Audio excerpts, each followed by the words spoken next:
Hello, friend. Hey, everyone. Welcome to Almost Cancelled. I'm Peter, that is Connor, and we are going to talk about Mr. Robot Season 3, Episode 10. It is the season finale. It is called EPS 3.9 underscore shutdown dash R. Uh, Interesting, that's not a file name. Yeah, it's a dash, not a dot. That's the command, right? That's the shutdown command. So, Yeah. um, I actually don't think it's. I don't mean to dispute with Mr. Esmail. He's a very smart fellow, much smarter than me. Makes this show. It's Given not how much of they a challenge, admittedly. more of a challenge than been smarter than you. Debatable.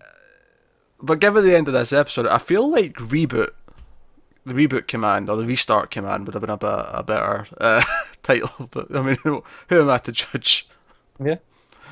Yeah. But anyway, so yeah, season finale. Got our notes. We're going to work our way through this, and we're going to dig in deep. Um, Worth mentioning, this was the longest episode of the season, although still not anything compared to some of the longer episodes in season two. Still tighter than that.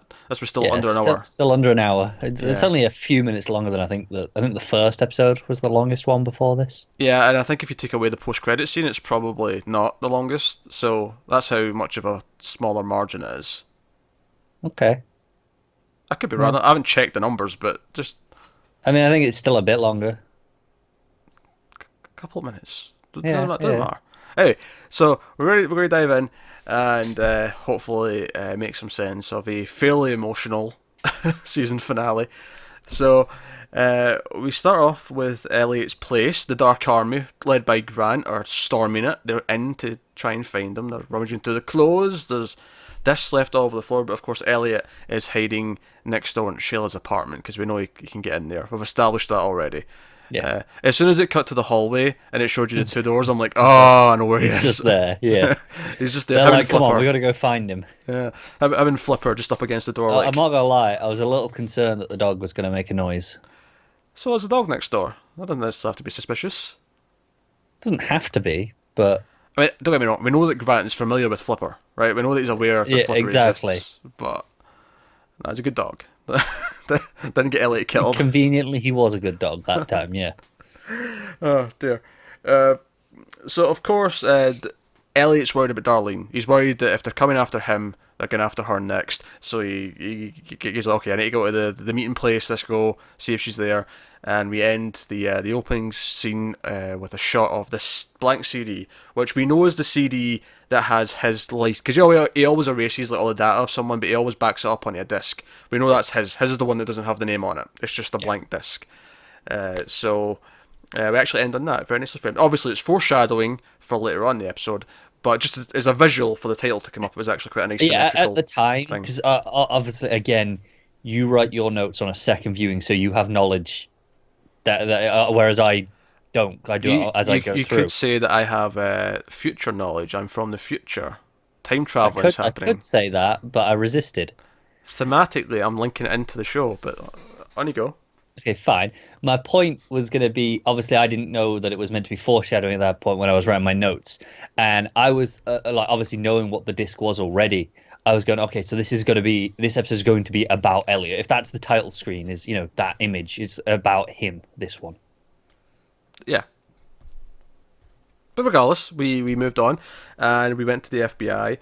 And of course, this was a nice transition. There was a lot of this in this episode where it would cut to another scene, and it would work quite well based on because the last thing Elliot says, "Oh, I need to get to Darlene. I need to see if she's okay," and then it cut to Darlene and the FBI. There was a lot of that going on where it was nice transitions because of just thematically they raised a character or a place, and then it would cut to that place or character. It did Yeah. that a lot.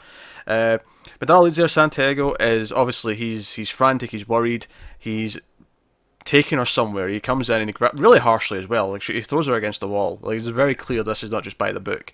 And she's like, "Hey, dude, why are you arresting me? Like, come on, I told you everything." But he's clearly, not in the up and up. And Dom, of course, starts to stumble into finding things out. She's very suspicious.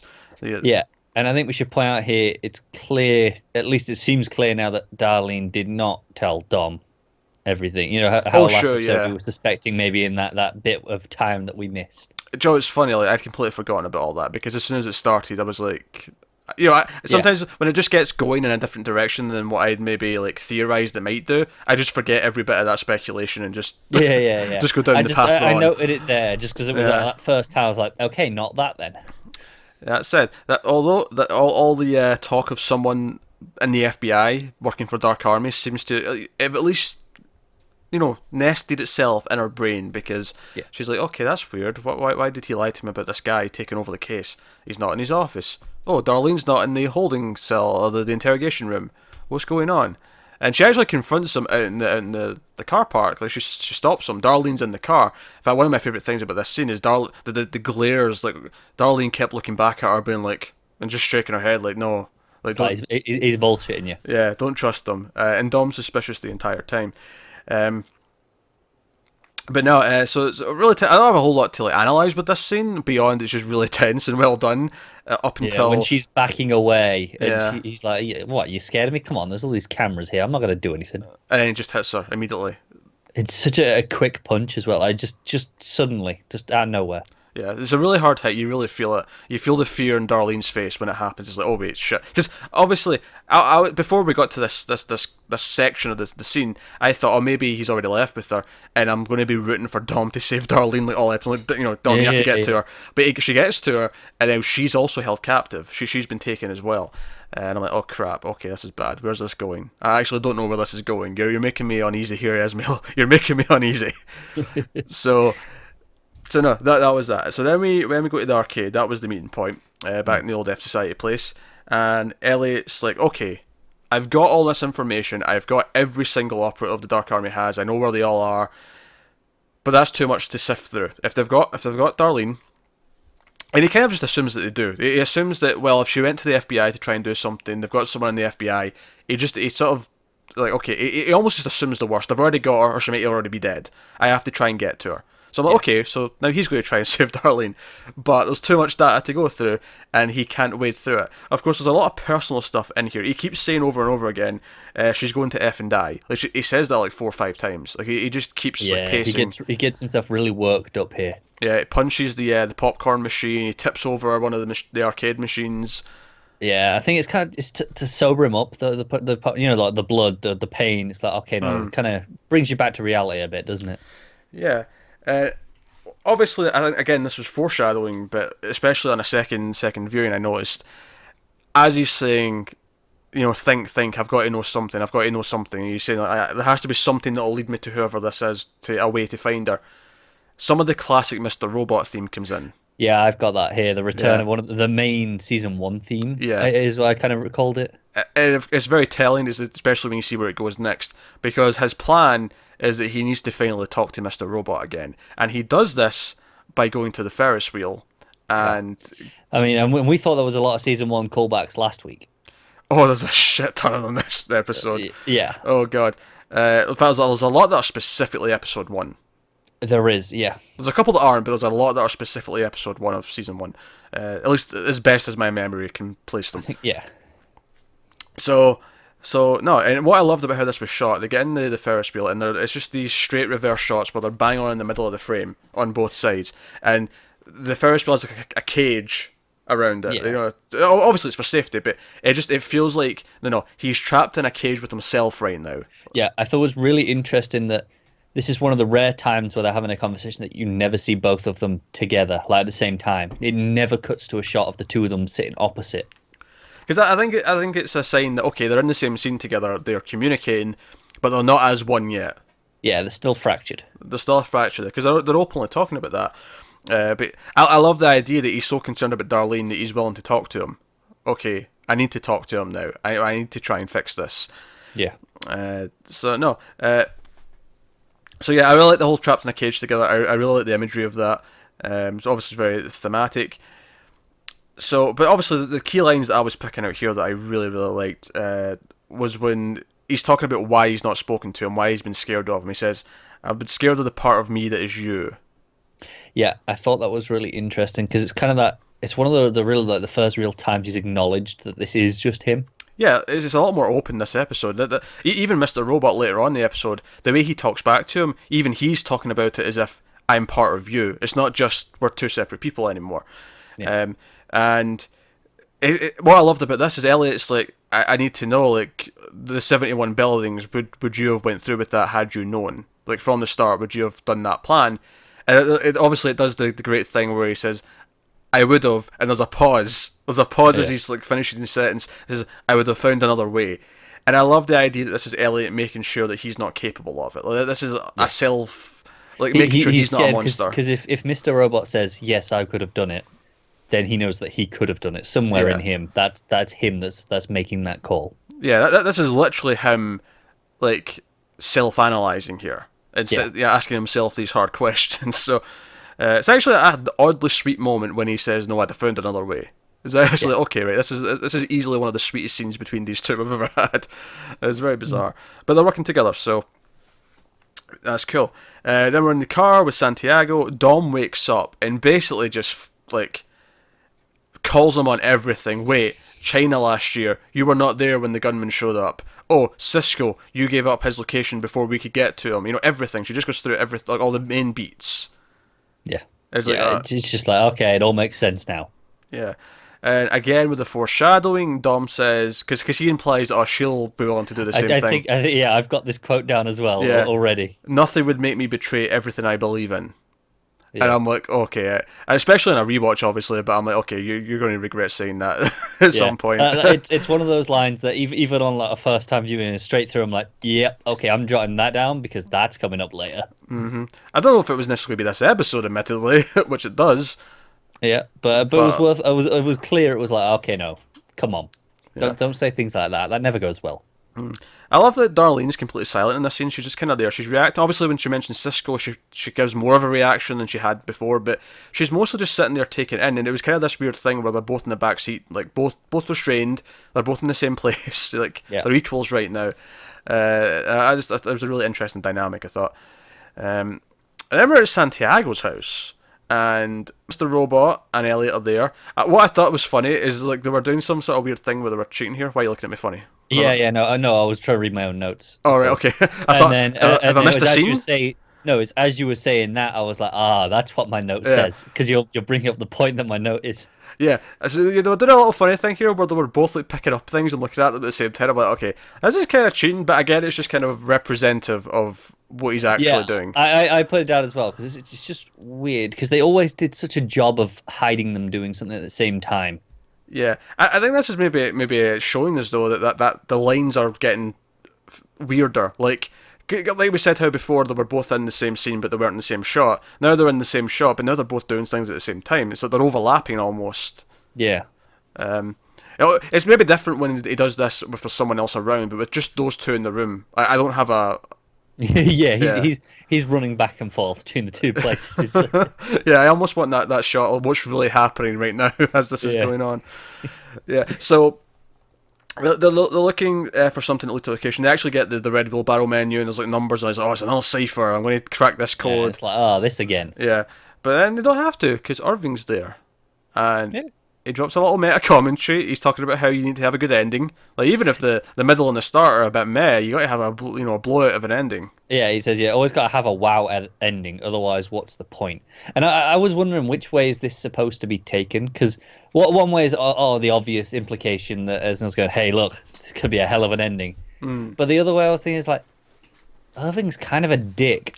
We don't like anything that he says. You can't trust anything that he says. So is this supposed to be just a, hey, enjoy the middle and the start as well? It's not all about the ending.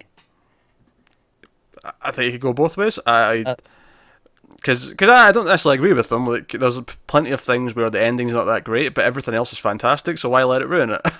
No, I agree. Yeah. So, but hey, one more point about this scene that I actually did quite like is Elliot starts like talking to us. He's like, "Wait, if he's here, then they probably already have Darlene, and if that happens, then maybe I can do this. Maybe I can manipulate him. All I have to do is..." And then Irvin actually cuts him off when he's thinking. He's like, "Yeah, whatever you're thinking about right now, it's not going to work. Let's just do it the easy way." And I'm like, "Oh, that was kind of cool." He can see Elliot's got his thinking face on. Oh, yeah, nice touch. Then we cut to Angela, who's in a big fancy bedroom, really posh. They actually confirm it in this scene, even though we don't see him till later. But we were right; it was Price Yeah, that she picked her up. thinks it's the Dark Army though, Yeah. as we again suspected. Yeah, nice little touches here. That the guy who comes in to offer her breakfast and stuff, he offers her breakfast, and then he starts feeding her fish in this little tiny little miniature tank.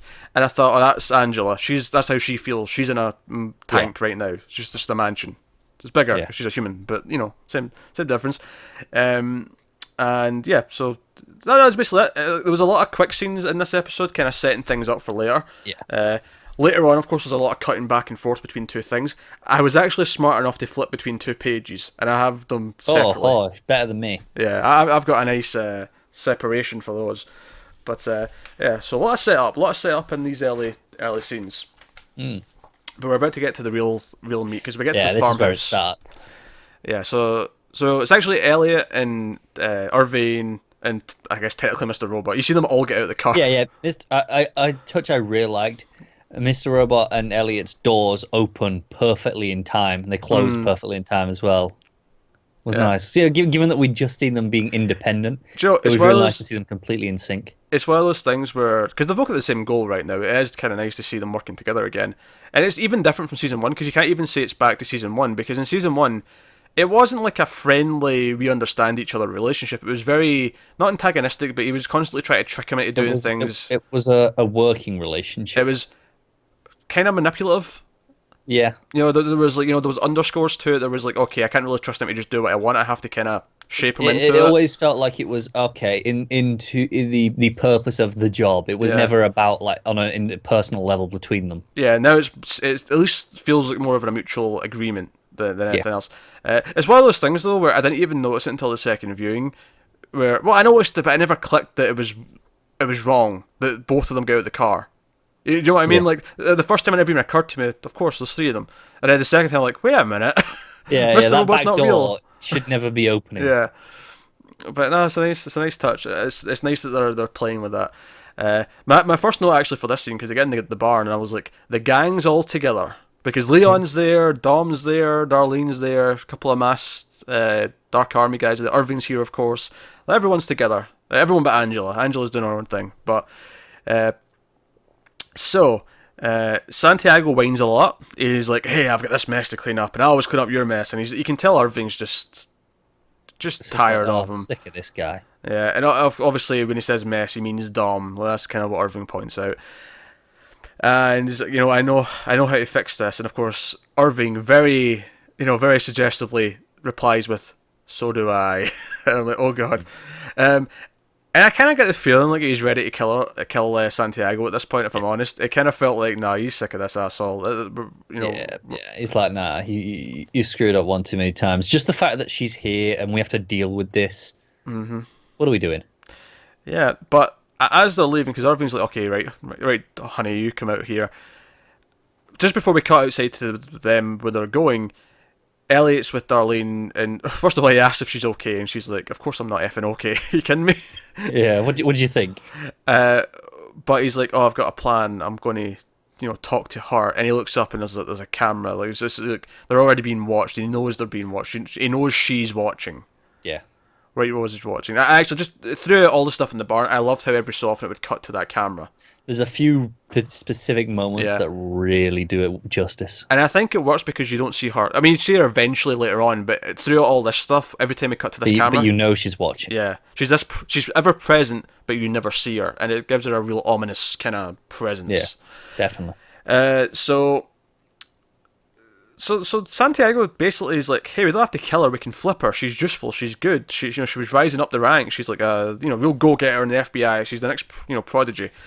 And it's almost like Irving's like, oh, is she? Do you think she could? It's almost like he said, oh, is she actually going to be that good? Will she be that useful? And again, I'm doing this with a little bit of hindsight, given that I know what he's about to do. Yeah, but even at the moment, it's pretty clear, and it's like, Santiago, you're just proving that you're not needed. Yeah. And he's got his axe, and Dom is like really. I like that even though she's been a badass the whole time, she's very confident. She's still tied up, and she thinks she's going to get decapitated with an axe here. Yeah. So he ends up axing Santiago. Yeah, I like that. Again, if you hadn't figured out that it was going to be Santiago and not Dom, there's the moment where Dom's kind of she's getting a bit distraught. She's getting a little bit anxious. She's starting to cry a bit, and Irving's like, "Hey, look, just look up at the sky. Keep deep breaths. Take your mind off it." As soon as it's like, "Okay, tell her to look away," it's like, "Okay, she's fine. Well, not fine, but alive." I think there was always the possibility that maybe he'd just kill both of them.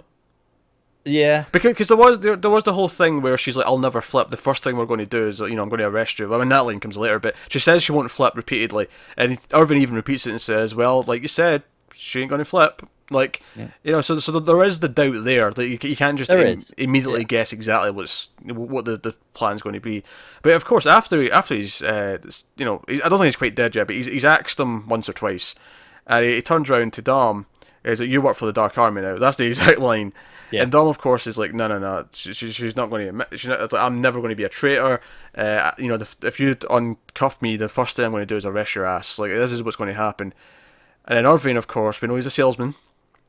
And he's like, so what's the name of your youngest family member? Your little 4-year-old niece or nephew? Like, Nephew. is a nephew. Jamie. And then he's like, "Oh, what about your uncle and your mother?" And he's describing them. And he makes a point of he knows where they all live. He's like, "Oh, he'll be getting the Dallas, press." And Yeah. he's. Do you know what I love though? He keeps looking at his hand when he goes to look. Oh, he's at, got. who they- He's got it on like his it's hand. a cheat sheet on his hand. Yeah. I know. We never really see his hand to know if it's there or not, or if he's just kind of pretending. I don't know. I could see it either way. I think he does. I don't think he remembers any of this shit. He has it because he knows he needs it. So he wrote it down in his hand. Little cheat sheet. Yeah. So no, and he's axing. He keeps axing Santiago, and he gets really agitated and shouts, "Dom, I'm going to need verbal confirmation that you're grasping the details of this agreement." And I will say the acting from her is really good in this scene. She is breaking down. She is being forced into a position that we know that morally she never wanted to be in. She does not want to do this, and you buy that she's willing to die for her beliefs, but the minute you start threatening her, like everyone in her family, everyone she cares about, who can't She's fight like, for "Is themselves, this worth it?" yeah. So she's been forced, and again that was kind of teased with Santiago, where he's like, "Oh, you have no idea what they have over me. It's not just that I'm evil and want money. It's not that at all." Yeah, we get. I mean, the implication was it's to do with his mother at the very least, because obviously we had a few little bits with her. Yeah, there's been enough of her that we can get that. And while Santiago was a bit of a dickhead, as Irving points out later, there is just a little bit of, not redemption, but you see that he's not complete an evil douchebag, because right before he's trying to, he's doing his best to try and not get Dom killed. He's saying, "No, she can work with us. Like she's Yeah. He's actually kind of doing a decent thing, as decent as he possibly He's could. trying. He's still awful, but Yeah, he still deserves the axe to the face and the chest and everywhere else that he gets axed. And of course Dom returns to the barn after this, uncuffed, and just sort of comes in. And of course Leon's like, "Oh, looks like you just got your initiation." And and I do kind of like that. I don't think, like, when Darlene looks over and says Dom, I don't think she thinks, "Oh, she's just given in and she's one of the bad guys now." I think she understands that she's been forced to initiate, definitely. if you will. Like, I think she gets that. But yeah, also, can we just talk about Irving, like, before, when he's like, "Right, if you give me a minute myself, I need to center myself again." And then he starts, hacking at him with the axe. Swinging, more. this is for me. Some of the CG blood beforehand was a little bit rough, but I did actually really like the wide shot at the end when he's just hacking at it, and they've got like a dummy or a prop, and it's just like he's just mutilating it with an axe. Yeah, it's nice. It's great. Blood's always cool. Love it. So then, Elliot has a nice little setup line where he says, "Oh, we're waiting for someone important," and it cuts to Grant arriving. Yeah. It's one of those things where he looks at the camera, he's convinced it's White Rose is coming, even though we know it's not. Even before it cuts to Grant, we know it's not, because the whole thing with he's had all the time he's ever going to have with White Rose. She's not going to just show up and. I mean, ruin I that. think it will happen eventually, but it will be not something she was planning for, and she will probably be pissed about it. It'll be a worst case scenario sort of thing, or he'll show up to her unannounced. It'll be nothing that she can control, perhaps. Yeah, or he'll already have ruined part of her plan, and that'll be like she'll be forced. Yeah, into but it was definitely not going to be just for this. Yeah. So Grant arrives. Really nice little touch I like with Irving in this scene. Actually, he's waiting for them to arrive, and he's actually at the door of the actual main house, because they're all in the barn for everything else, but he's at the door of the main house, and he's like wiping his hands. He's got like a cloth or a handkerchief or whatever, and he's wiping it. And as the car pulls up, the shot's inside the house, and everything's really because it's exposed for the light, so it's all silhouette. So you just see the light from outside, and he's like silhouette. The rest of the house is all dark. He actually he finishes rubbing his hands, and he throws the cloth back into the house, and then shuts the door. I like that symbolically. It's kind of like he's the dark side of himself. He's just locked away again. It's like he's thrown it back inside. I'm done with that now. Yeah, don't have to see it. The way the lighting was specifically was really making me feel that. I was like, this is the dark side of him, and he's had his stress release, if you want to call it that, and he's put the cloth back in and shut the door, and we never go back in there again. Because especially since he then says he's going on his sabbatical, he's ready to go for his vacation. But I loved how Grant looked annoyed when he's like, "Oh, I had to kill the FBI guy," and he's just like, "Oh, Irving." Yeah, it's like, really? look, I got you a new one. She's pretty good. I mean, she's not as high as rank, but she's pretty good. Gumption, I believe, is the word he used earlier. She has gumption. But yeah, so yeah, this is a very interesting scene in a lot of ways. I agree. It's one of these scenes where if you tell me, oh yeah, Grant and Irving, that's going to be crazy interesting, I'll be like, all right, sure. What do they really have to talk about? Because Irving's like, okay, I'm going on my sabbatical. I need to finish my book. And Grant's like, no, you can't leave. We have work to do. And basically tries to, pull hierarchy on him.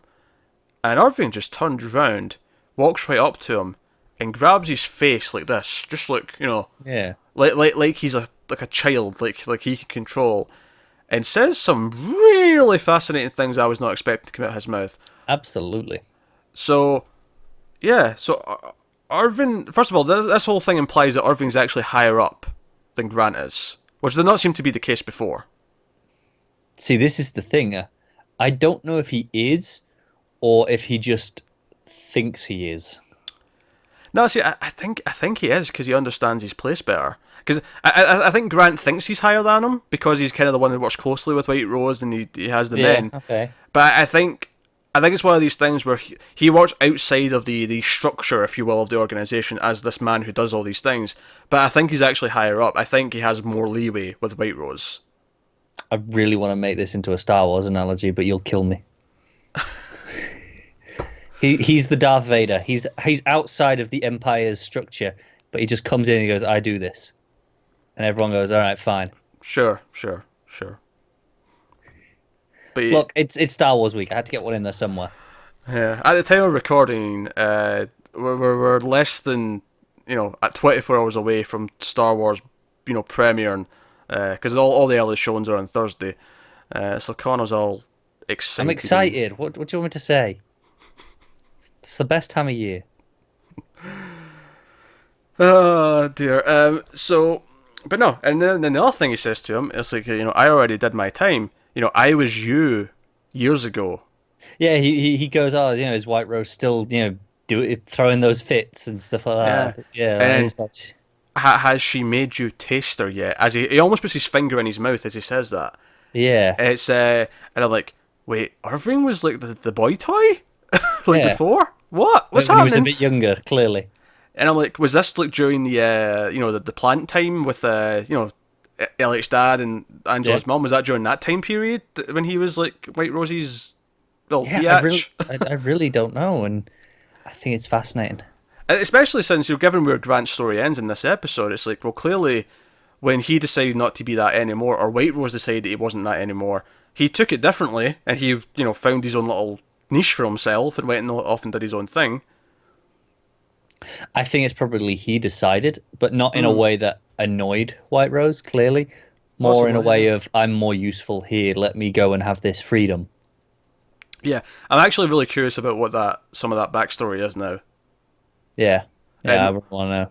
And does White Rose go through these people? Is Elliot the new target? Does she want Elliot? Is that why Grant's so jealous? It's not. He thinks it's not just about his hacking skills. This whole talk about being special. I mean, we kept taking that as, it's because he's got two personalities. He's key to our plan. Maybe it's just attraction, or attraction's part of it, and that's why Grant is so jealous about Elliot's existence. Yeah, that would be a really nice way, just to keep it to a human level of, it's all just personal feelings that run well. It's not all these big conspiracies. It's Oh yeah, but how does this feel about someone? yeah, just like how before it was, you had to ask twice the price. Now Yeah, it's it's just something petty. It's like you annoyed yeah. me, so I'm going to do this. There's no conspiracy behind it. Just because you did this. Certainly, his jealousy's perfect though, because even at the end of the last episode, when he's like, I want to kill him, like this time to kill him for you, like he's trying to get what he wants by taking out Elliot. He's trying to get rid of Yeah, that threat. absolutely. So everything leaves, and he's like, yeah, White Rose will be fine with what I'm doing, and just leaves. And Grant can't talk back to him. He can't say anything. The guards never flinch, even when Irving's like. This is where I think he probably is higher up. The guards know that really he is like. I think it's fun because obviously Grant was put in charge of this case. Like he wasn't given like free reign to do anything in the country. It's like no, you're in charge of this specific thing with Elliot. Yeah.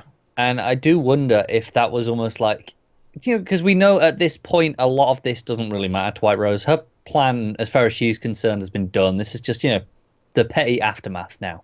Yeah.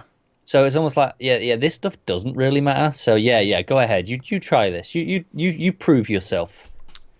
Yeah. Whereas, I think it's interesting to me that like the henchmen don't even flinch when he, because if anyone else tried to do that to Grant, you'd think his henchmen would immediately, pull out the guns or. yeah, but it sounds Whatever. something though. It's like if they know, why doesn't he? How can he not know? Or is it just this? That he is just oblivious because he's kind of drunk on power almost. Yeah. He's convinced that he's special because he's the one with White Rose, not, and kind of just thinks he's above everyone else. Yeah, I think it's delusions. I think just like Elliot, just like Darlene, just like everyone in F Society, he was, he was not, he wasn't aware of what his actual place was. He was, out of his element. Okay, So that makes sense to me. yeah, so next is where it starts to cut between two things frequently. So we're going to take them one by one. I just do one side of it. So we're going to do the Angela Price side first. Okay. Right, because it was cutting between. Sometimes it was cutting between just after like 2 lines of dialogue, and it would cut to the other one. So I think that dancing back and forth between them is going to be impossible and pointless. So we'll just take Angela Price first, and then we'll do all the stuff in the barn, with the rest of the gang. So Angela's outside Price's house, sitting on a bench. He comes up and he's talking to her. And she's like, "Oh, I want to leave. I thought I was seeing her." Blah blah blah blah. And he is like, "Well, my staff's not treating you well." My staff. I want to be rich enough that I have staff for the house. I don't know if I'd want staff. That means I have to have people around. True, but if I want my Tell you what, give it 20, 30 years and I can have robot staff. Oh yeah, robot staff. That's the way to go. That's the dream. I just said, if I've got all the different various rooms that I want, so the house is big enough to contain them all, I'm going to need staff to clean all the bloody thing, because it's going to be too big. I ain't doing it. Oh, you get a maid in once a week. once a week for a mansion. Well, you're only going to use 1 or 2 rooms at a time. I don't know, that home theatre is going to be... Alright, fine. So okay. So you have someone who comes in and cleans that once a day. My swimming pool. I'll be using that every day. That'll be my... Yeah, but to be fair, the pool itself will clean itself. It'll filter. So it shouldn't be that bad. It's a good job you're not running a swimming pool. That's all I'm saying. Look, I'm just saying that they'll filter. They're not that awful. I don't think they need to be cleaned daily. If Well, you're of the course not. Well, I mean, you're the only one using it. A public swimming pool is very different. Yeah, I can pee in my own swimming pool without feeling guilty about it. Sure, if you want to be an awful person still. I would never do that. It's disgusting. No way to swim about your own pee. Exactly. We get back on topic. We can get back on topic. So yeah. So Price starts openly talking about, oh yes, White Rose's delusional plan. I've known about this for years. It's nothing but that. It's just delusions. He's openly talking about it, and he starts telling this story. By the way, I want points for this in a minute because I called this last week. So he's like, oh yeah, I met your mother 32 years ago. We're both working at E Corp. Right? Yeah. It goes on and on. It's like, oh, I loved her dearly, but I never told her that. I to feel powerful, I kind of tortured her. Emotionally, I was cold, and because obviously he hints at it as well before, where he says, I I hired you and tried to manipulate you so that White Rose wouldn't just kill you, because that's what she was going to do. When your lawsuit was going to interfere with her plans, she was going to just kill you. Yeah. Which is what sets us down this conversation, which is like, well, why do you care? And I'm like, oh, I know why he cares. I know why he cares. I got this last week. I'm just rubbing it in because I know that noise corner that I'm right. It doesn't annoy me that you're right. It annoys me that I just don't really like it that much. I actually don't dislike it. I mean, I don't necessarily like it that much. Just, I don't dislike it either.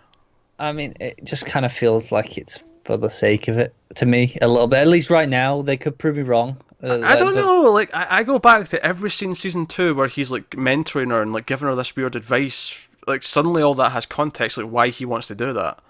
I get it. I get that there's got. Oh, okay. There's got to be a reason. I just. Oh, I just don't. I don't. I don't really like it. And you know, to go and make another Star Wars reference, he kind of drops that I am your father. He does, and I'm going to say this. I think when Esmail realised this episode was airing right before Last Jedi, I think he changed the dialogue to "I am your father." I think he had to. You know, I think the scene obviously was the same. Like, it had the same point. It was the same story. He actually says that line. Yeah, that line of dialogue. Yeah. I think he put in there because he knew it was just before Star Wars. I think that's why he did that. I hope so. That said, if I find out he delayed all this to October because he wanted to coincide, I'll murder him.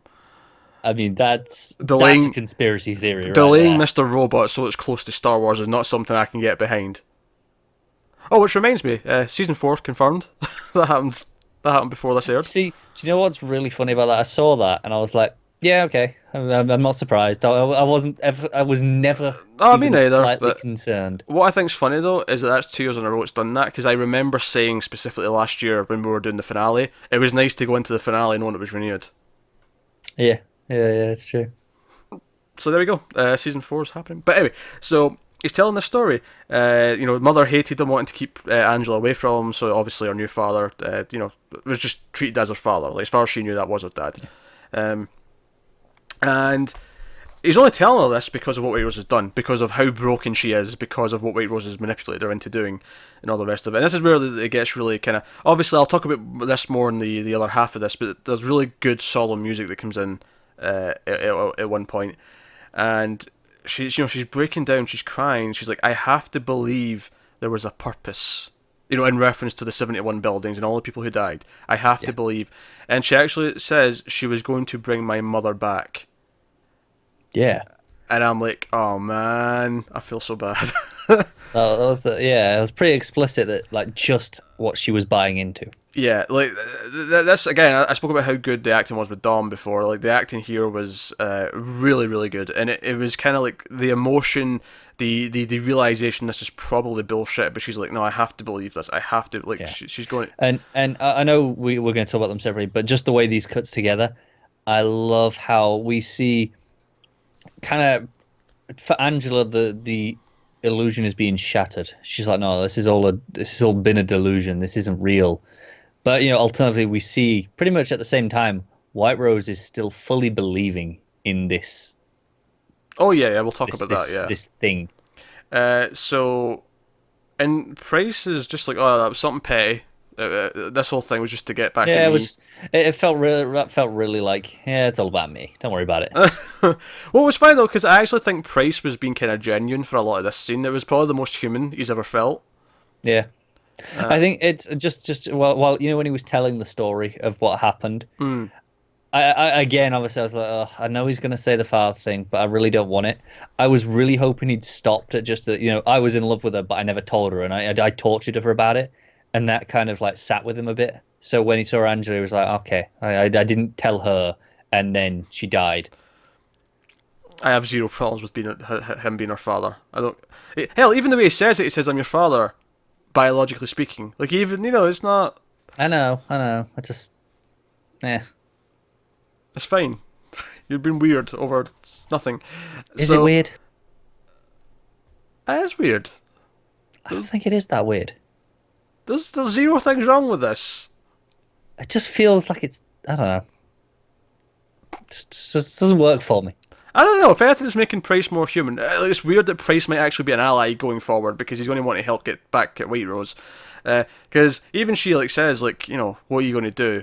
What you're talking about is, like, retributions. Like, if this is all fake, and if Angela's really starting to believe that, like, is she wanting White Rose's blood? Like, are we getting to that point? But Price actually says a fairly kind of healthy thing. He's like, you're just gonna have to find a way to live with what you did, and move on. Like, he's actually being reasonable.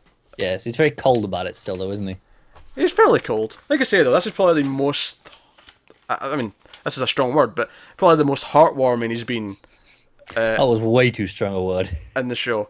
Because the fact that he seems to actually care about her. I think the thing that got me the most about his part of this scene was his honesty about how he felt better by, like, he felt powerful by treating our mother like shit. Like, Yeah. there was an honesty there that I felt like, oh, this is actually kind of reflective. See, it feels like the honesty of the powerful being going, well, I can say what I want. It's not going to matter. Possibly, but I mean, like, I think you're jumping to the cynical. No, maybe I am, but even in the way he's like, no, sorry, it's all pay. It's all about this was just a personal thing with me. It all still feels quite self-centered to me. Even though he's saying this, he absolutely is self-centered, but I'm not necessarily saying he isn't. I'm just saying, yeah, the honesty there felt kind of like he was really thinking about it. Like, he wasn't just he wasn't bragging. Oh, I did this and got away with it. He actually feels guilty about it. No, that's fair. So yeah, so the other half of this, back at the barn, all this stuff that's going on. Grant's all about, okay, let's be honest, because Elliot quickly is like, yeah, face these bullshit. You know it's bullshit. Let's talk about this. And he's like, yeah, I own you guys. I hacked in. I know all your locations. I know everything you did. And he doubts it. So Elliot he starts like just saying things. He's like, he just proves it. Here's what you did last week. Here's what you did 3 days ago. I love before that though when he goes, I own all your systems, and Grant just laughs. He's like, come on, it was funny, but let's be serious. Yeah, and obviously, because that's one of the things we talked about reversing the hack. Like, Grant flat out says it. He's like, well, five nines already served its purpose. Like, that being undone actually affects us in no way. This comes back later as to why Elliot wants to do it, but I like that they addressed that. Like, no, this doesn't actually affect Dark Army or White Rose. Doesn't fix anything. Yeah, exactly. But then Elliot, he's pleading. At this point, he's getting grabbed. He's getting put down on his knees. Like, Darlene's getting put down on her knees. Leon's got to get into her head. And he's like, hey, I can fix your transport problem. I can get your project to the Congo. I can do that. Like, I figured out a way. So really, really, really cool stuff. It's actually around this point, Leon gets a text on his phone. You don't get to see what it is. You see his phone goes off and he looks at it. You see his phone, he looks at it, and he looks up at the camera. That's one of those points where it cuts to the camera watching. And one of those ones that's really effective. It's like, oh, okay, you know who that's from because of the camera link. He just got an instruction of some kind. I wonder what it is. Yeah. But, yeah. Exchange of dialogue here that I really loved. Grant says to Elliot, what makes you believe that you are better than an army of people exactly like you? And Elliot just, like a goddamn superhero, just steps in and says, because I am. And I'm like, yes, Elliot, yes! Rub it in his face. But he's like, yeah, I did exactly, in one day I did what all of you couldn't in months. Like, I just did it. And it's all building up the tension at this point. Everything's ticking up. It's all counting down to, like, I'm like, man, someone's going to die. I don't know who's going to die, but someone's going down.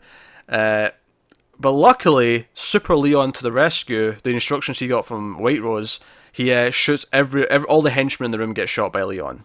Yeah. Because Elliot's there begging up at the camera, going, look, I can do this, just let me do it. Yeah.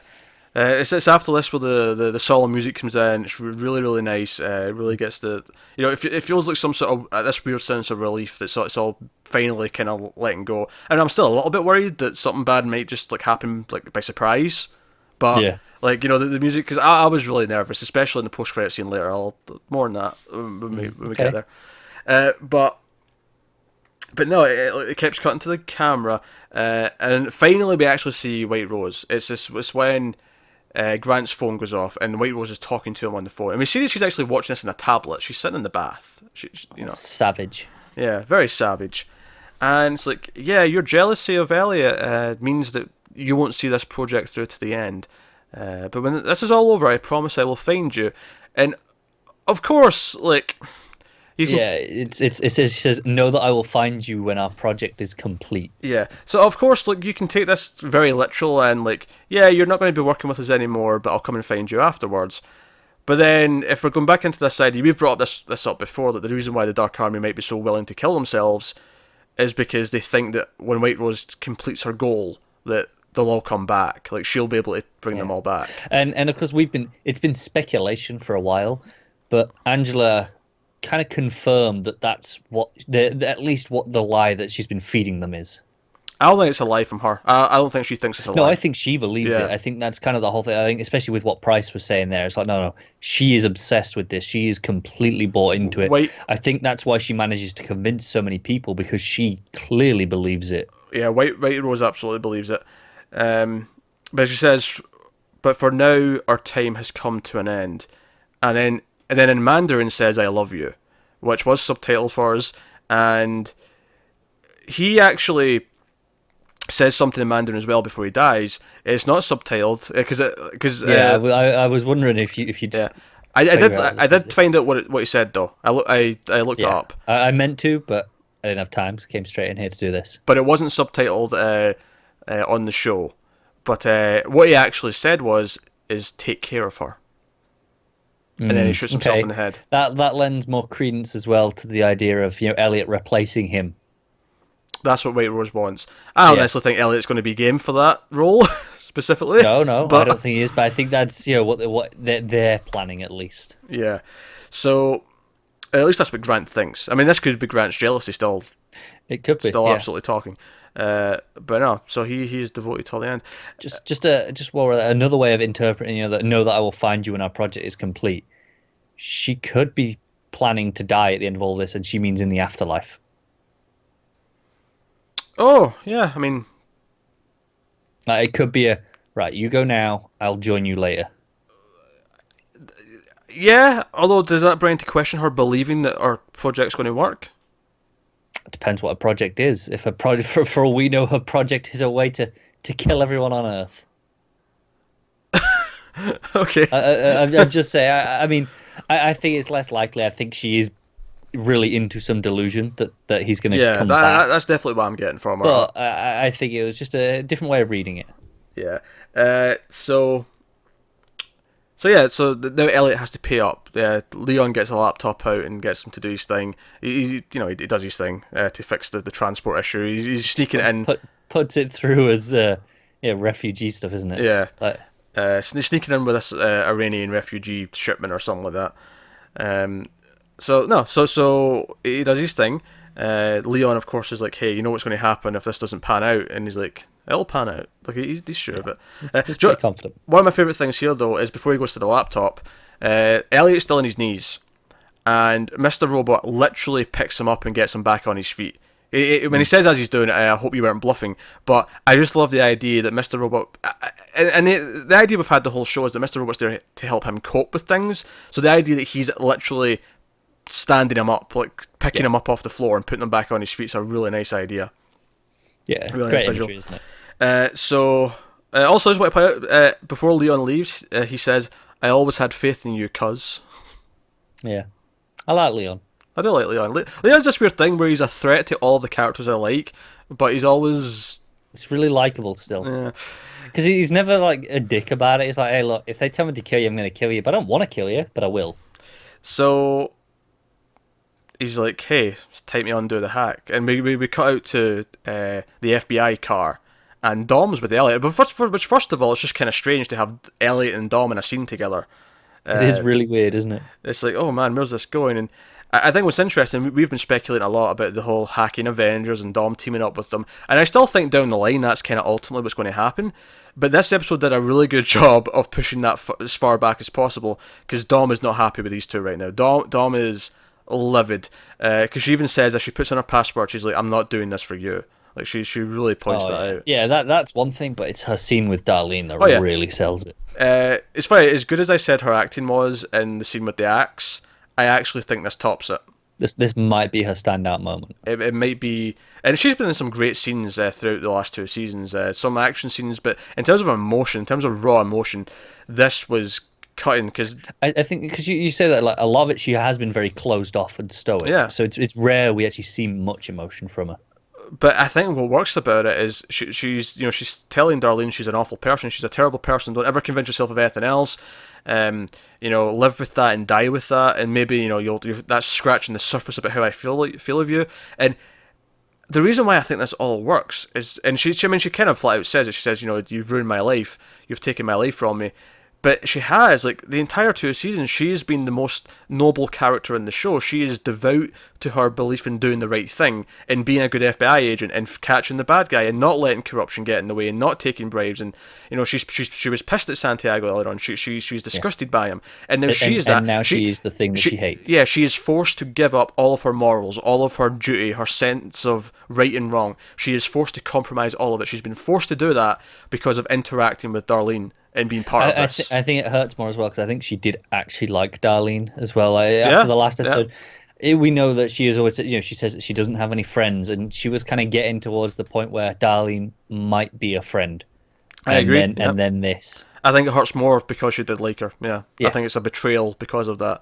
And I think Darlene likes her too. I think that pain in her face as she's looking back at her. Hurt, and she looks like she hates what she's done, because she obviously she didn't mean to do this.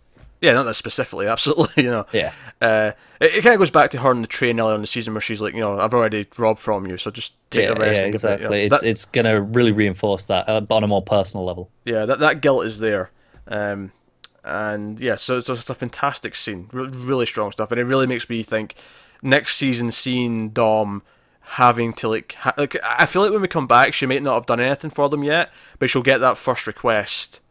And they'll be like, now she has to hand over information, or maybe. I think it'll go a little while without them doing anything. Yeah, and she'll be like, okay, and it'll be just when she thinks that maybe she's okay, they'll be like, we need you to do something. Sure, it'll be she'll catch someone that's really bad, and then at the last second she'll get a message saying, no, he works with us, you have to let him go, or you have to cover this up for him, or whatever. I can see it being something like that, and it's going to eat her soul. But I do ultimately think we've kind of opened that door where she, like everyone else, has got a reason to hate White Rose, and it's just a case of what gets us to that point where she realizes she has to work with Darlene and Elliot and potentially Angela. Who I think the thing is, though, it's going to be a point of desperation that pushes them to it, and it makes me go, right, what's going to happen that's bad enough that makes these people desperate enough? Yeah. It just makes me worry for the future. I'll just say, I actually wrote down at one point during this scene, Dom is broken, which is a weird callback, because that's what I wrote 6 episodes ago for Angela. But for some reason, I like this idea of having running jokes in my notes, so Dom is broken. It's alright, I did the same thing. We're just sad.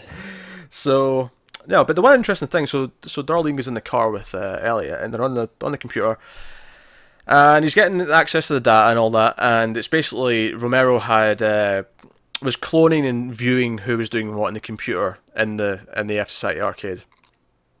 But they discover something they didn't expect, is that he's not the one who actually duplicated the info, the keys. That wasn't him. And we actually end the scene with her saying, well, if he didn't do it, then who the hell did? And we actually cut away, and I kind of had a guess who it was, but... Well, she says, if I didn't do it and you didn't do it, and it's like, well, it wasn't Trenton, because obviously she's the one sending this information, and presumably that means, it won't have been Mowgli, will it? It's like, well, that only leaves one possibility.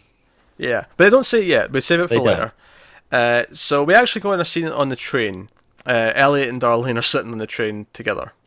Yeah. And I actually noted down here, this feels like a season 1 scene almost, but it was more of that later, but this very, very specifically does. Yeah. And she brings up Kevin McAllister, and if you don't remember, Kevin McAllister was the snowman they built on the day that he went out the window. Notice my phrasing there. I did. Very, very, very diplomatic of you. Well, Joe, it's funny, because it was just this season where we started to question, we all because it was when Krista had never heard it, and we thought, that's weird, he's never said that to her before. And then we started thinking about, well, he's the only person who's ever really told us about this. Yeah. And my S1 referencing here, I actually wrote down this was almost like a miniature sequel to the sister thing from season 1, where he tries to kiss Darlene and she's like, hey, don't you remember who I am?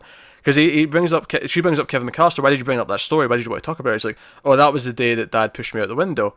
And she gives him this look and says, what do you mean Dad pushed you out the window? And I'm like, holy shit. And I just sort of like, What, they're doing it. oh my God, I they're mean, doing as it. soon as they brought up Kevin McAllister, I was like, I know what this is going to be. Because, we've been talking about it. Like I said, Yeah. I was like, this is gonna be that. And I was like, oh, I can't wait to see how it really went down. And yeah, so she tells the story like they were looking for a camera and Dad came home and Elliot freaked out and made her hide, thinking that he was dangerous for some reason.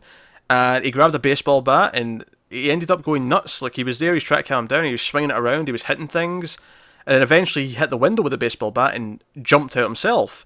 Yeah, but before he jumped, he was threatening, and he was saying that he was going to jump. So he was Yeah. like, it wasn't just a jump at a spur of the moment. It was thought out. Thought out in the sense that he got up there and took the time to say, I'm going to jump. He took that time to have that moment rather than just went straight out. Yeah, but thought implies it was pre. No, I mean in the moment still. Like he took a moment to think about it and threaten it rather than just do it immediately. Oh yeah, but I don't think it was predetermined before. No, I don't either. I don't think it was predetermined before he said it. I think when he said it was the first time it Okay. occurred to him. What I think is interesting about this is I feel like going back to that scene at the movie theater back from a couple of episodes ago in the flashback. I think this idea of once he knew his father was sick, he deliberately tried to make his father out to be a monster in his head, even though he wasn't. Yeah. As a way of coping, because if he hates him, if he's angry at him, then he won't feel sad. He won't miss him. Yeah. Yeah, he won't feel sad, and I think that's like a big thing. I think that's maybe how the start of this condition was maybe created in some ways. And you almost what like we spoke about how that moment in the movie theater might have been the birth of the actual visual. I see Mr. Robot. Yeah. In his head, and he thinks he goes in with them after the fact.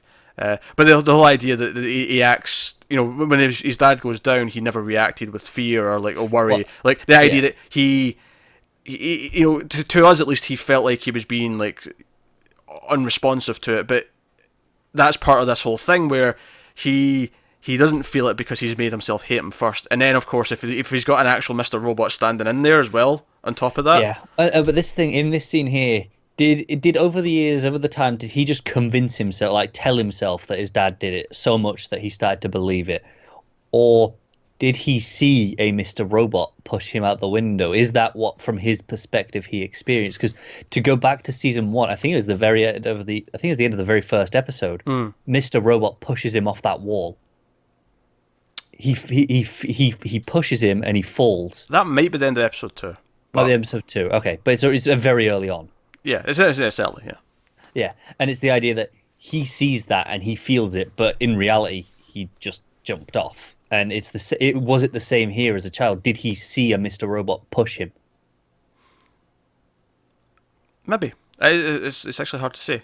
Yeah, because it does murk it up a little bit, because we were saying, oh, maybe that cinema scene was the birth of Mr. Robot, whereas this would have been before that. Because that had a symbolic thing where he took his jacket, which is why I think we kind of maybe lean towards that being the start of actually seeing someone. But I think it's not so much that he convinced himself later. I actually think he probably convinced himself his dad pushed him almost immediately. Yeah. Like, he was probably convinced that he did it as soon as he woke up from the hospital bed. Right, yeah. Admittedly, I mean, I have not a lot to go on here. I'm just kind of making some guesses here. But it feels more like that, at least right now, given what they've shown us. But what I love about this, though, is, Darlene's, he's like, I don't remember this at all. And she's like, well, I'm here to remember for you. And I kind of like the idea that she's like the human version of one of his CDs. She actually has the truth, the data of what actually happened. Like, all of his data is corrupted. The hard evidence. Yeah. She was there. She saw it. She's an objective witness. And even the idea that she was hiding in the closet in this scene and when this happened, it sounds like season 1. All this was going on, and we didn't know she was her sister or his sister. Yeah. And then we found out at the end, ta-da, out the closet. Ignoring weird. Obviously out the closet means coming out as, your sexuality. Yeah. Ignoring all those connotations, I just mean... But using it as a metaphor for just hiding any secret here. Yeah, hiding a secret and then jumping out there and saying, no, I was there, I saw this, I was part of this story. Yeah. It kind of feels like that. It was, and that's why it's not only just the fact that she hears this and goes, "Wait, that didn't happen that way." Not only does that remind you of the season one kind of twist, just the idea that the whole thing again is that no, she was there because she was his sister. It's actually kind of tying into the same twist again. She said, but he doesn't even remember that she was there. He has again, no idea of that. Yeah. Like how in season one he didn't even know she was his sister. Yeah. Exact same sort of thing. It's like an expansion to that same twist. It is. It's why, again, I mentioned last week how if I didn't know that this wasn't the end of the show, I'd say it could feel like it, in the sense that all these season one representatives very, okay, the end is the start. Yeah, there's a very full circle kind of feel to a lot of this last chunk of the episode. Yeah. So no, it was a very, very, very fascinating scene. It was a very sweet scene as well. Like the way she was kind of reassuring him, that whole "I'm here to remember for you" was a very kind of sweet moment. And then even just after that, she's like, Trenton sent you that email because she trusted you, because I trust you. Like, there was a reaffirming there. And then she leaves. He's like, I'm going to stay in the train for a while. She leaves. Everyone else leaves. Literally everyone else in the train gets off at this stop. Yeah. And then Mr. Robot walks in and sits across from, like, okay, this is very season one.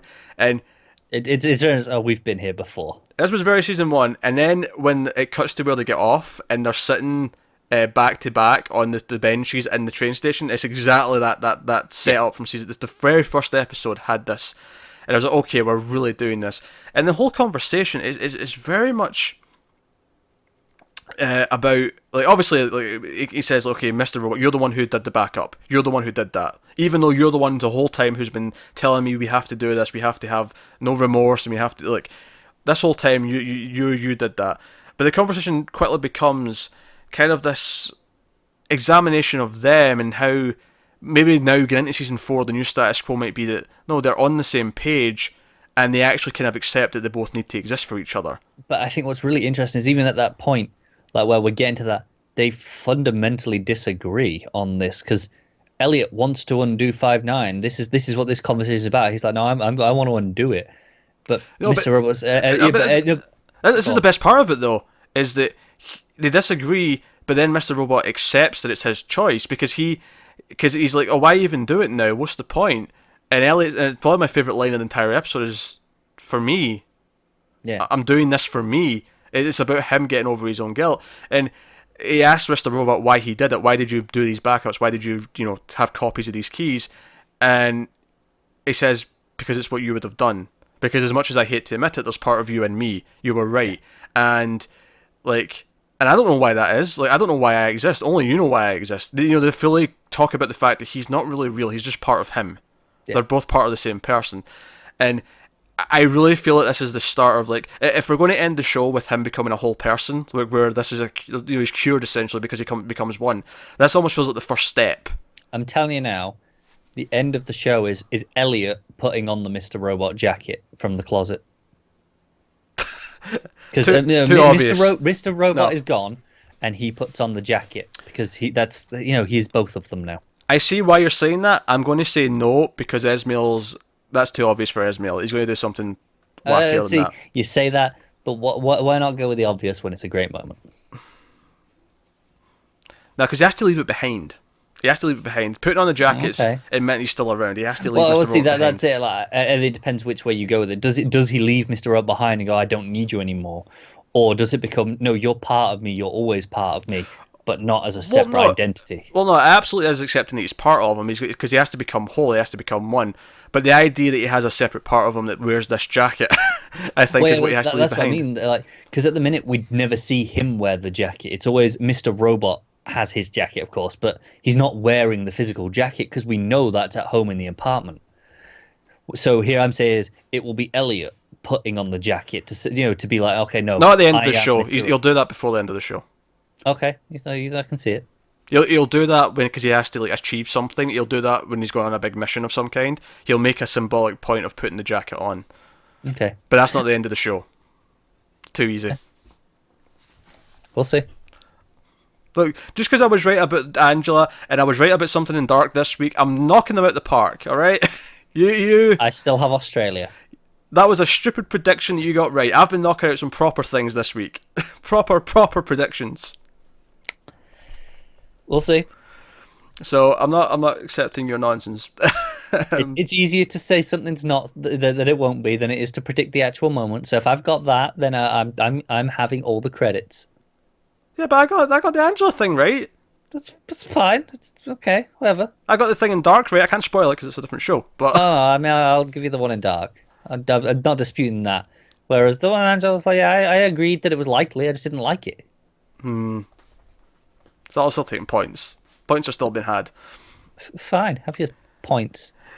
So, after this though, like, he's like, me, I'm doing this for me, which I thought was a really great moment for him. Like, just, hey, it's like, for the first time, he's just admitting that he needs to feel better about something. So again, if we go on this whole idea that he's getting better, and this is the start of them finally coming together, like, down the line, they may actually properly just completely merge. It makes sense that it's the start of this. If this is therapy, if he's going through therapy, which he technically is, but if this is part of it where he's accepting that, no, I need to do this for me. It feels like that. It feels like the start of that. But he then reiterates something we've not heard since season 1. I think it's like the opening scene of the first episode. Oh, it is the opening scene. He says it in the opening scene and the closing scene of the first episode. Yeah.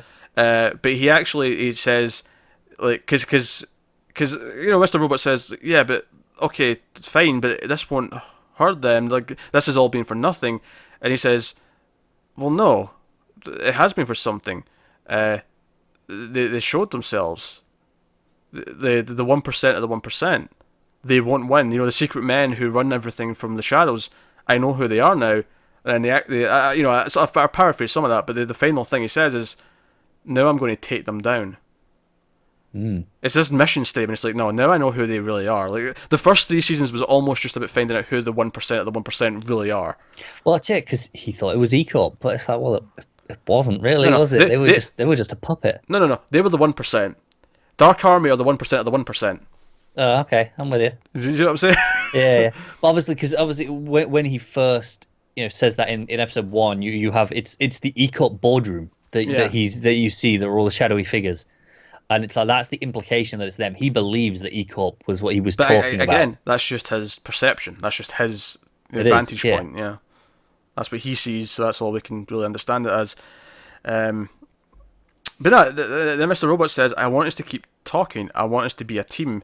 I can't force you to do this, so I'm asking." And again, the whole idea that he's just asking to be a part of the team and help, and like, it's different from season 1 where he just kind of forced his way in, but now he's like, no, let's conscientiously agree to do this together. So again, I love that. Again, for season 4, we might have a completely different dynamic with Elliot and Mr. Robot. Like, it'll be again completely new from what we've had. And then I'm going, right, how does this get ruined by the end of season 4 to give us something different for 5, unless it's like way better in 5 somehow? Possibly. I mean, we had kind of the same status quo for 1 and 2, so it wouldn't shock me if 4 and 5. 2 was different though, because 1 and 2 were different in the way that 2 was the same relationship, except he was aware that it was a relationship. Sure, yeah. There was a key difference there, that he knew he wasn't. So the way that they addressed each other was very different. Okay, sure. I don't know, maybe by the end of season 4 he realises, like, why he's there, or what he truly represents. Like, he has more of an understanding.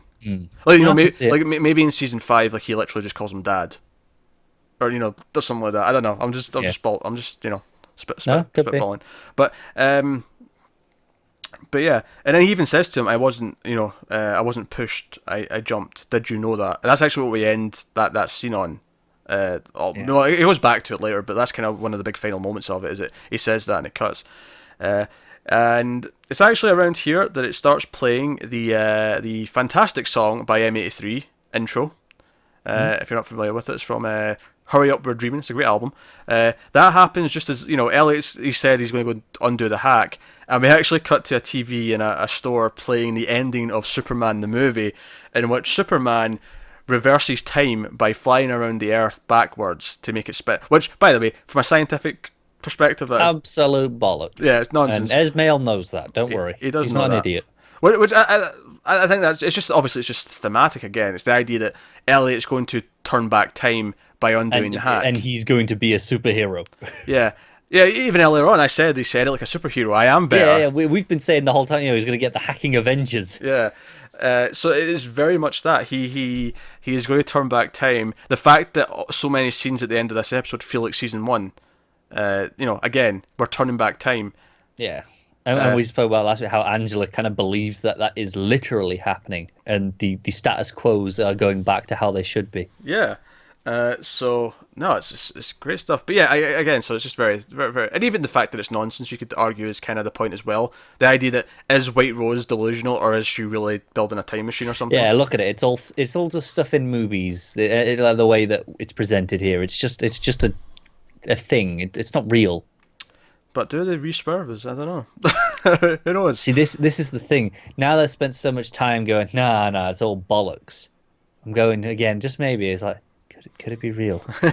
I'm always second guessing, so I'm going just there. It's like, could she be real? Could she be right? Yeah, I mean, I've said some of this in order because I went ahead in the conversation and then went back to the Superman and mute song kicking in, but all of it's here, of course. And he had all the data embedded on a photo on Elliot's disc. So the one we started at the start of the episode. Oh, you'll know which one. Yeah, and it's of course the Back to the Future one with him dressed as oh god, I forgot his name, Dr. Marty and just Doc. He just calls him Doc all the time. Well, that's going to bug me the shit out of me now. This is beautiful. The dog's Einstein. I remember the name of the dog. The dog's name's Einstein. Brown. Emmett Brown. God damn it. That took me too long. Do you know what the best part of that is? I actually knew that one, and I was like, I could tell you, but this is way too fun. I got it. Dr. Emmett Brown. I just want to see how long it would go, because, all the shit you give me about that movie. And for Lorraine, Beth, George, all the main characters. Yeah, suck it. Yeah. You come. I haven't forgotten. Like you knew all those. I didn't. I knew a couple of those. But yeah, I've seen it once, so I don't care. And it all comes back to hitting enter. That's kind of the end of the episode. He hits the key and it cuts the credits. And I said actually, just after that, Elliot literally just turned back time. Well, maybe not literally. Literally is maybe a bit strong word, but just in the sense that we've been building to this all season. We've been building to the idea that someone's going to turn back time, thinking it's White Rose, and it's actually Elliot with a stroke of a key at the end who actually turns something back. Yeah. I think that's a fascinating little twist of events. But it is, isn't it? It's like, okay, he's really he's achieved White Rose's goal in some ways. Yeah, he's done what she wants. Yeah, in a spiritual sense, he's achieved. Yeah, which is, I wonder if that's why maybe she sees him as a potential partner and equal. Yeah. The idea of no, he believes in this too. He is proof that you can do this on the level that he is willing to believe. If he believed at my level that we could do it this way, then we could do it at this level as well. Yeah, and he of course, and that's one of the other things that White Rose made clear in that scene with the bath was how special Elliot is. Like she still believes that clearly. Yeah. So, that was the last scene before the post-credit scene. So the post-credit scene comes in at the end, of course, and we actually start in a car that's driving down the street. That's final scene, by the way, is all one shot. It's a very impressive shot because it's actually... It is. The way it follows this car is fantastic. Because it follows the car, but then it switches to Darlene and a new friend she's made on this night, a prostitute, and they're walking down the street and it follows them, and then eventually gets to outside Elliot's place, and then it goes back over to the car, and like the whole thing's one shot. It's very nice. So they get agitated by the car a little bit, but then it's mainly them talking. And the key points here really is that not Angela, I was doing that a lot last week. Darlene is being kind of optimistic. She's saying, "Oh, things will probably get better. They'll probably get their data back. It'll be a start." And she's like, "No, I think there's hope. Don't lose hope." She's been optimistic. The prostitute, on the other hand, has been very cynical and be like, "That's not how economy works. Like this capitalist system, like there's more to this." It's just like, even if it does come back, great. I have 80k debt. So what? I'm still screwed. Yeah, it was almost like a commentary, just kind of on the show, saying like, okay, the show simplifies things down a little bit, but it really is a lot more complicated than that. Yeah, and also to go to of what Elliot had just done, it's like, well. Yeah, it makes it seem, was it selfish? Like we know he was saying, "Oh, I want to do it for me." That was what that scene was about. It would make him feel better, but ultimately, we assume at least he did think it would be doing the right thing in general as well. And this questions, was it? But I don't think this question is this the right thing any more than was it doing in the first place the right thing? Because No. I think equally, because we thought, oh, this was going to be a great, oh, not we, but like they thought it was just revolution, everyone's going to be happy, and it put us into this shithole. So now that there's a chance to go back, okay, so a lot of people who maybe lost some debt that they're happy to lose, they're going to be in a worse place when it goes back again. But well, society as a whole, like, will the good outweigh the bad? Like, it seems that in both cases there was going to be positives and negatives to both. Oh, definitely. So, I think you could argue it's selfish, but I think ultimately he's just putting it back in the place it was. So he's, again, he's resetting things so that it's as if he never interfered in the first place. Which for some people's worse, but for a lot of people it'll be better. Yeah. So, I think you can look at it either way, in that sense. Also, there was a lot of posters in the background at one point of Putin, but with the rainbow. the rainbow over it. Yeah. Yeah, that was a nice touch.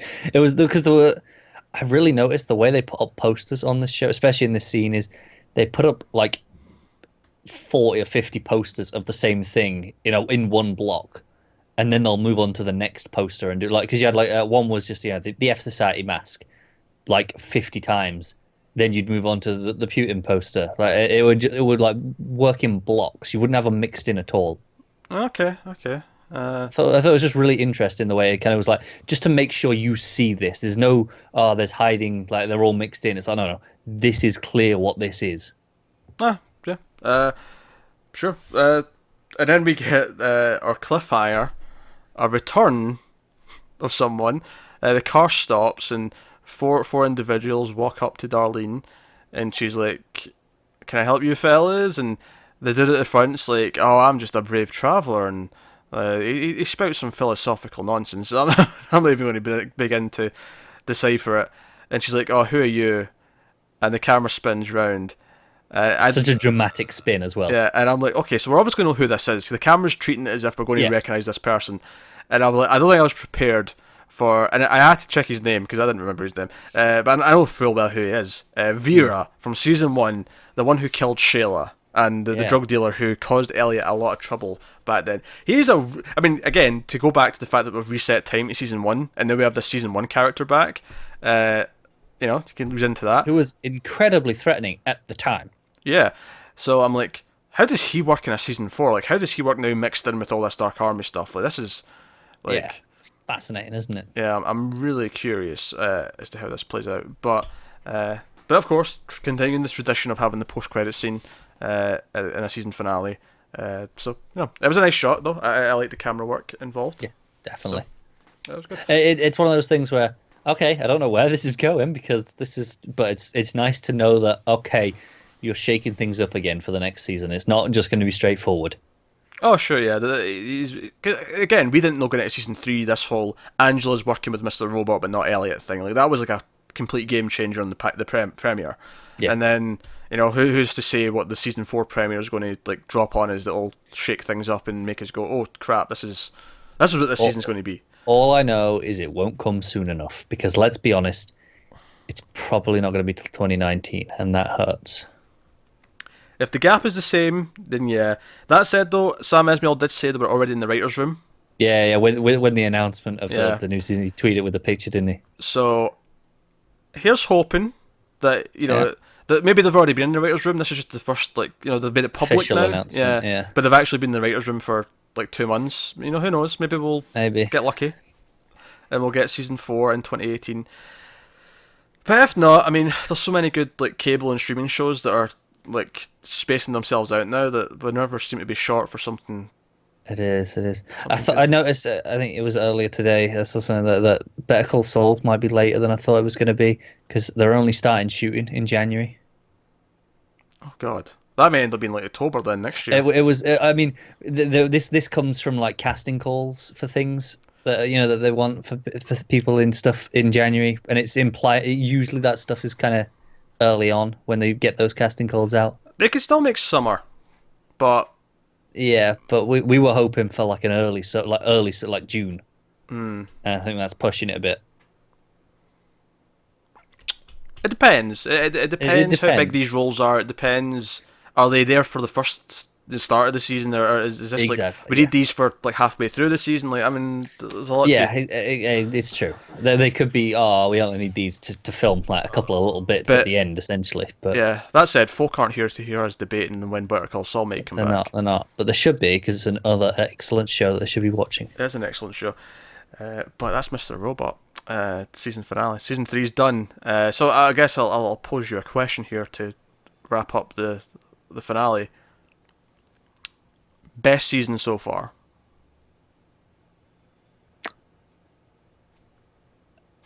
I don't know. I think this is a very tight season in what it's doing.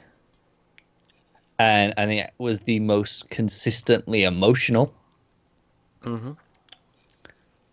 But at the same time, I think maybe 2 had moments that were like, okay, no, that made me like go, wow. You know, it did things that really went above and beyond more than ever before. But then 1 had like all the crazy reveals at the time. Like, I don't know. They're all like really high for different reasons. Yeah, 1 had the best twist, absolutely. Yeah, I think they've been smart to never try and top that. No, Because they've no. never tried to do a big twist again, not in that way. They've gone, no, we've done that. Well, the prison thing was kind of. I mean, it was, but not in the same way. Not because again, that was much earlier that was there. It was like, no, you still got half a season after that to play with. Okay. There was nothing like that this season. There was no, like, No. what's going on is actually not real. You'll find out later on. It was all, it wasn't doing that. It was like, no, we've set these characters up. Let's do what the story's meant to do. Instead, we got an insane episode that was all one shot, and presented as one shot. Which is a gorgeous episode. And then just all the emotional beats of like 4 or 5 episodes in a row that were just like, stop making me feel things, Mr. Robot. I think I might give it a season 3. I think, and not by a huge amount, but I think looking back, especially something you just said there, like I think I love the premiere. I love this new setup with Mr. Robot and Elliot swapping in and out, and Angela working with one of them. But I think episode like 4 through 8 is maybe the best run of episodes in a row the show's ever had. Yeah. And honestly, outside of I think the Tyrell episode is definitely the weakest episode of the season. It is, yeah. Still not bad, but the weakest. But outside of that, it's remarkably consistent.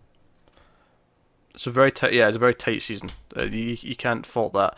Interesting, there was no Tyrell in the finale, which I was actually laughing at, because last season he was not in the whole season, but he was in the finale, and then this season he was there pretty much the whole time, and then not in the finale. I thought that was kind of funny. A nice twist. But yeah, so obviously we'll see him next season. Obviously, it wasn't important to the events of this specific episode. He'll be back when it's relevant. Whereas here it's just like, well, he's not relevant. There's no need to just shove him in there for the sake of it, which is another strength of this show. It knows what to do at the time. It doesn't go, oh well, it's the end of the season, we've got to show everyone. It's like, no, that's not important. So Price is a much more important character than he seemed in the first season. Certainly, he's grown up quite a bit. Oh, absolutely. In terms of the ranks. I'm actually kind of interested to see how he tries to fight back White Rose compared to the rest of the characters. I suppose we should say goodbye to a few characters we've lost. We lost Grant, of course. We lost Joanna. Do you know what? Back at the start I'm of the a little season. bit annoyed about Grant. We only just went to the effort of learning his name last episode. We were like, okay, he seems important now. We should probably learn his name. And then this happens. I liked how he went, though. I actually really liked the. I did. It was a really great moment. The impact of the moment, what it implies for like people around White Rose. I think it was perfectly executed in that sense. But yeah, Grant, Santiago, bye Santiago. May ye rest in peace, I suppose. Yeah. Still a little upset about Joanna again. I said at the time, I feel like a missed opportunity, given how terrifying she was. Yeah, I think the only disappointment there with her is that it felt like there maybe was more to do with her specifically, but it does work in the sense of Tyrell's. It works for Tyrell. Puppetry. Well, he's lost everything. Like, it works for him. It works for him, but it's really disappointing from her side of things. Because I remember at the end of last season, we thought, oh man, she's terrifying. She's going to be like a big bad character in the show, and then ultimately she wasn't. And maybe going forward, it does set up the idea that anyone can die at any time. It does. Because what I was saying earlier on, actually, I was really worried that after we thought everything was okay, that we were just going to get like a stray bullet hit like Darlene in the head, and we'd have like the shock No, death. no, it's fine. We've seen her death. It's in a plane. We've seen her death, and this ain't it. Yeah. That was a reference to Godless, the limited series from Netflix that came out a couple of weeks ago. You should check that out. It's a very pretty show. It's not the plot's pretty derivative and straightforward, but it's a very pretty show with good actors and good action. So you may want to check that out. I don't know. Yeah. Which actually is probably something we should do here at the end. Since folk you may have found us through Mr. Robot, should you wish to check out other shows we cover, or more specifically our discussions of the other shows we cover. Stuff coming up soon that might be of interest. Obviously, you can go back and check out all our Twin Peaks stuff. Which, by the way, it just occurred to me today. I saw someone make a joke about it, and I was like, man, why didn't I not think of that sooner? You know how they had the Alabama election the other day? Yeah. And thankfully, the paedophile did not win. But the person who did win was named Doug Jones. And someone started making Dougie Jones reference. And I was like, oh my god, how did I not click and start making jokes sooner? I was like... For shame. I was like, thank Dougie. I have a friend who's just started watching that season. Oh god, you get to Mr. Jackpots. Mr. Jackpots. Oh man, he's like, where are you? He goes on this, and I just replied again, Mr. Jackpots. Showtime have flat out said that they'll do more if Lynch wants to. So did they? I didn't see that. Lynch, my man. Yeah, he hasn't got another 20 years. No, he doesn't. Yeah, he's in his 70s. Be quicker. He needs to get to it. But I'm hoping he makes the right choice. But as far as things that you might be interested in otherwise, and stuff that's coming up now, admittedly, it's a bit hazy right now as to what the coming shows are, because we're close to Christmas. It's kind of a weird time of year. Yeah, we're at that weird point where we know things are coming, but we don't have dates for a lot of it. And the obvious things to maybe suggest would be Westworld. We know season 2 of that can't be too far away. Spring, I imagine. In terms of what we have confirmed, we have Black Mirror coming just after Christmas. Obviously, it's an anthology show, but we have good fun talking about that, because they're usually very good things to dissect, good science fiction that really kind of cuts deep.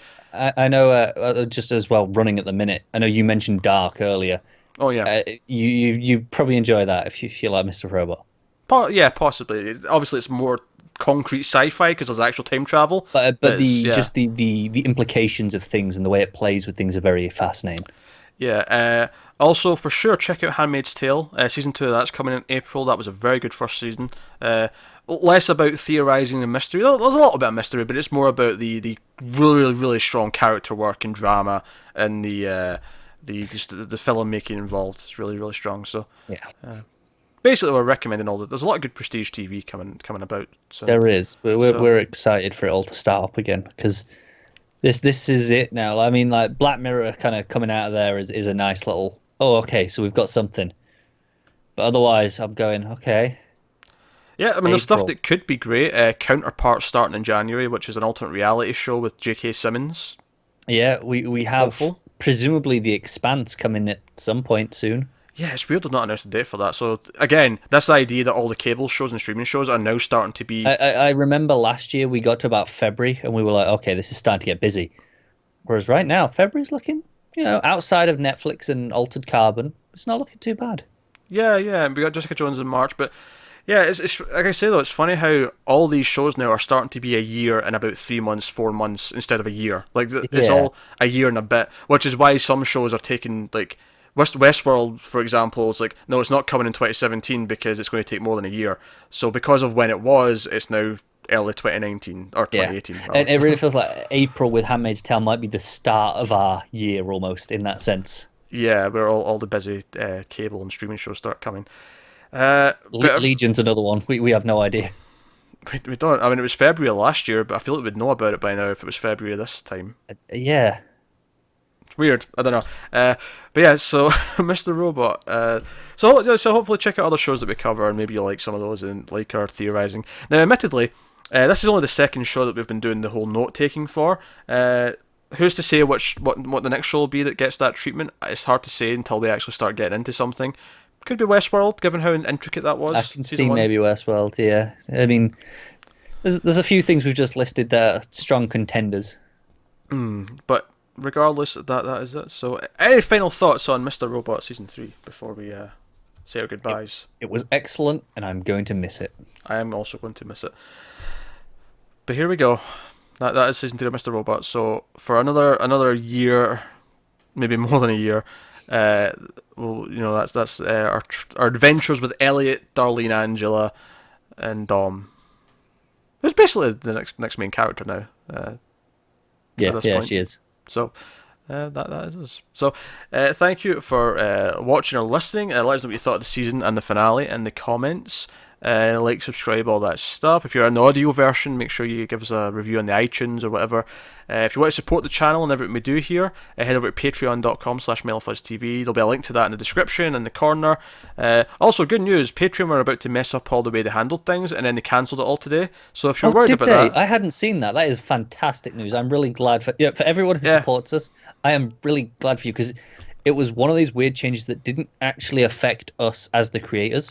Well, it technically gave us slightly more pennies compared to before. Not by much. Minuscule amounts, but it affected the supporters a lot. Yeah. And obviously, we don't want to screw people over. We don't want that. Yeah, I got up to an email today saying, we messed up, we're sorry, from Patreon. And I was like, wait, what did they mess up on our account? I thought it was specifically for us. And I was like, what's going on? And then it was like, no, all those changes we announced, we're rolling them all back. Nothing's happening. So, yeah, a lot of people made fuss, and it seems to have worked, so not to worry. It's working a lot lately.